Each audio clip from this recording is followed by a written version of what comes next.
In this section, we're going to create our first advanced program with all the assets and all the working campaigns. Let's go to our folder, right click and create a new program. Call it My First Advanced Program and then add your name. Program type will be default, the channel will be email blast. And let's click create. Now we'll create two folders in here. The first one will be assets. The second one will be campaigns. Now we're going to clone in emails we've created before and the landing pages into assets. So let's do that. Let's go to Design Studio, find My First Email, clone that in. We'll need to select marketing activities, find the program, My Advanced Program, and then we'll just call it the same thing.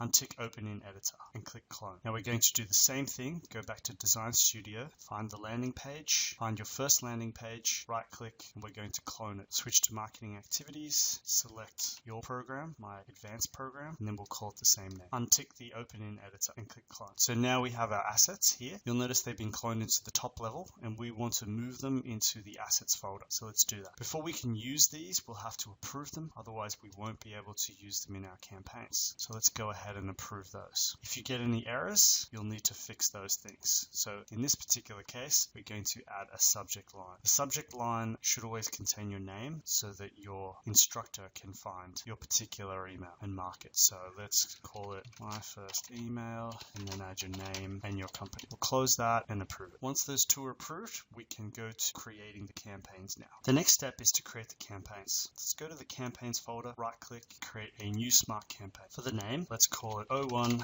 Send Email. 01 is just a way to order the campaigns so we can easily tell at a glance what the order of execution is. Going to move that into the campaigns folder, and then we're going to select the people we want to target. So in this case, we just want people in our internal distribution list or our test list. So we'll say member of list, and then we want to select test list we've created. So pick your particular one. Then in the flow, we'll simply send the email, select My First Email, make sure the program's the correct one. So it's My First Advanced Program and then the email. And then what we'll do is then we'll wait 5 minutes, and then we're going to resend that email with a conditional step. So let's add choice, and we're going to say if person has not clicked a link in this email, so let's select that one, then we're going to resend the exact same email. And there we have it. That is the send email campaign. The next thing we need to do is check that we actually have leads that will be affected. We're going to change the smart campaign to run every time, and for now we're going to leave this campaign. The next step is to create a campaign for registering a new lead. So let's go to campaigns, create a new smart campaign called O2 registration and click create. Move that into campaigns. Now for this particular smart list, this is going to be a triggered campaign, and we want it to trigger when someone fills out the form. The form will be My First Landing Page, or I should say the form inside My First Landing Page, which is My First Form. Here we go. Now let's confirm that's in fact the right form being used. So let's go into My First Landing Page, and we can see the form being used is My First Form Fab. So we've confirmed that that's the correct one. Let's go back to the registration campaign, back to the smart list. So now what we're doing is we're saying this campaign will trigger, and you'll notice that the lightning bolt, that's a trigger. Don't be confused because there is the same as a filter, but we don't want that. So let's remove that. Now what we're going to do is add an extra filter. So you don't just have triggers. You can also mix triggers and filters. So let's say the person fills out the form, but we're also looking for something in particular. We'll keep it simple here. We'll simply say that they must have entered an email. So look for email address, and we'll say the email is not empty. So in this case, when it fills out the form, it will check that the email is not empty before executing the actions. So if the email was empty, even though this trigger would trigger, the flow steps would not occur. So this whole workflow will be skipped. Let's go into the flow. And now what we're going to do is we're going to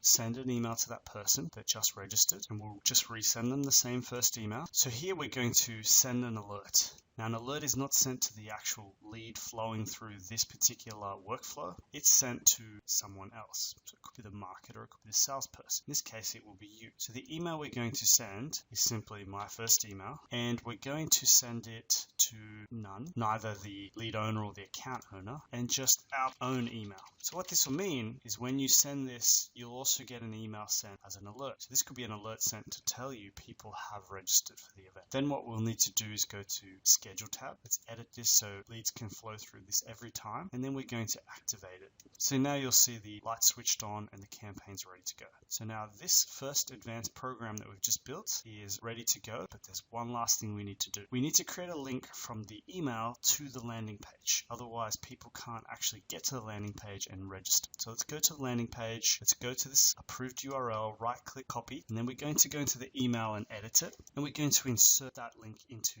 the email we've created. So the way to do that is find the button, double click on button, and we're going to modify the link for this particular button by clicking the hyperlink button and adding the actual landing page URL. Click insert and we'll click save.